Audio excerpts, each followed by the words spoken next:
Bonjour à tous et à toutes. Genèse 41, verset 9.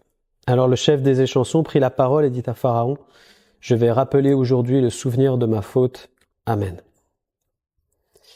2 ans se sont écoulés et Joseph est toujours en prison. Il a été complètement oublié et il est dans son habitude de prisonnier. Donc il gère les prisonniers, c'est ce qu'il est en train de faire.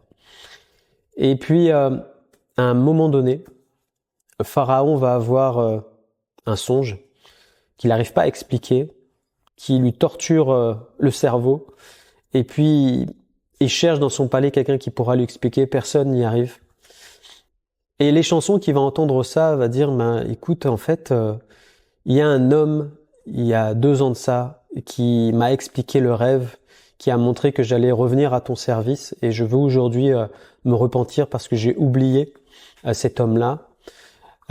Et à partir de là, ils vont rappeler Joseph. Et c'est ce qui va permettre à Joseph de venir à la cour du pharaon et plus tard devenir premier ministre du roi. Et j'aimerais te dire aujourd'hui que Dieu ne t'a pas oublié. Et que si parfois le temps est long, c'est parce que Dieu a de très bonnes raisons, c'est qu'il est en train de faire concorder plusieurs choses à la fois que toi tu n'as pas ou que tu ne vois pas, mais que Dieu est en train de gérer un agenda vraiment spécifique. Un agenda divin qui n'est pas du tout humain et que c'est extraordinaire de voir après avec du recul que heureusement que Dieu a fait les choses de cette manière-là et dans ce temps-là. On pourrait se poser la question, mais pourquoi Dieu, tu as laissé Joseph pendant 2 ans? Tu aurais très bien pu donner un songe avant à Pharaon et puis que ça le trouble et puis le faire sortir au bout de 6 mois.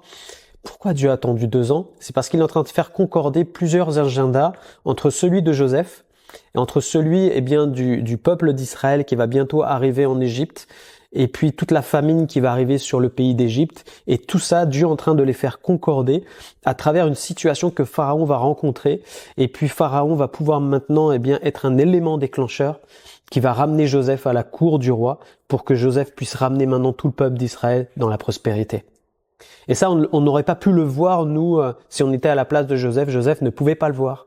Mais nous, on le voit avec du recul parce qu'on a la parole de Dieu sous les yeux et que la parole de Dieu, c'est l'ombre des choses à venir et c'est ce qui nous donne aussi de l'expérience et qui nous communique une connaissance de comment Dieu fait les choses.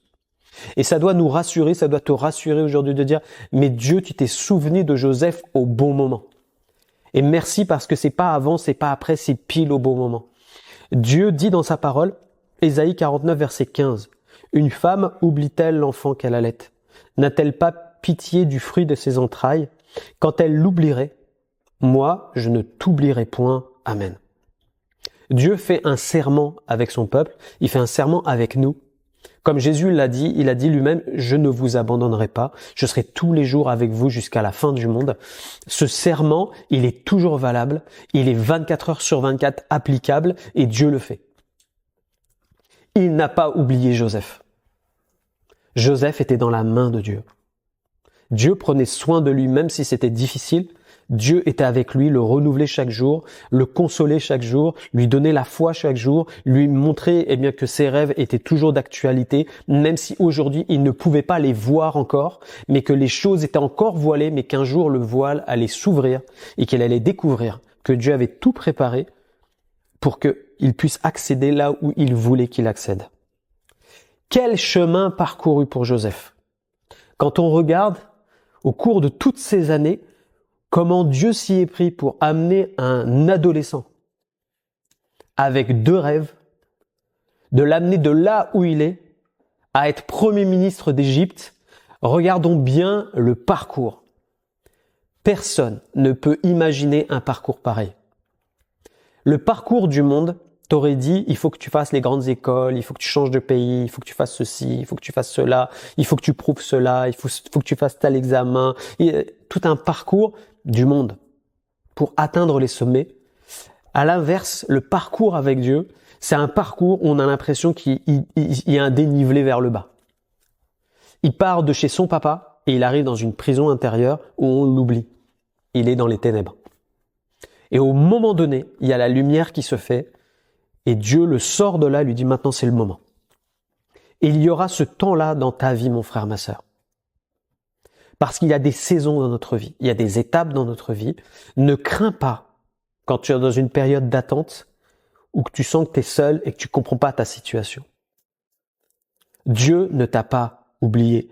Il tient à toi comme à la prunelle de ses yeux, nous dit Zacharie 2, verset 8. Le psaume 33, verset 11 nous dit « Les desseins de l'Éternel subsistent à toujours, et les projets de son cœur de génération en génération. Amen. » Quand on va arriver dans la présence de Dieu, quand on sera avec lui pour l'éternité, on sera étonné de voir tout le plan se dérouler sous nos yeux et entendre Dieu dire « Regarde tout ce que j'ai fait dans ta vie pour t'amener là où moi je voulais t'amener. » Et on sera les premiers à glorifier Dieu, à dire « Mais Seigneur, on s'est beaucoup inquiété pour rien. Parce qu'en fait, on était dans ta main et jamais tu nous as abandonnés. » Quand Dieu tient ta main, il ne la lâche pas. Jamais. Jamais il ne lâche la main de quelqu'un. Le seul qui est capable de lâcher la main de l'autre, c'est nous. Nous, on a la liberté de lâcher la main de Dieu. Mais Dieu est un père qui tend toujours sa main à dire « Prends ma main, moi je te tiens. N'aie pas peur. Ne crains point, crois seulement. » J'aimerais vraiment que tu sois fortifié aujourd'hui dans cette pensée-là. Dieu ne t'a pas oublié. Laisse le Saint-Esprit préparer toutes choses en son temps. Les choses merveilleuses arrivent, alors sois béni et encouragé. Pour terminer, Deutéronome 31, verset 8. « L'Éternel marchera lui-même devant toi. Il sera lui-même avec toi. Il ne te délaissera point, il ne t'abandonnera point, ne crains point et ne t'effraie point. Amen. » Que Dieu te bénisse. Merci Seigneur pour ta parole. Merci parce qu'encore aujourd'hui tu nous encourages et tu nous montres Seigneur que tu es au contrôle de la situation. Que quand tu dis quelque chose, ça arrive à coup sûr. Tu n'es pas un Dieu qui ment Seigneur. Tu es la vérité. Seigneur, merci pour les promesses que tu as faites à tes enfants et qui vont se réaliser en temps et en heure. Je te loue d'avance parce que tu n'es pas celui qui trompe qui que ce soit. Non Seigneur. Tu es celui qui prépare toutes choses belles en ton temps et parfaitement. Alors gloire à ton saint nom. Merci notre Dieu. Amen. Que Dieu vous bénisse. On se retrouve la prochaine fois.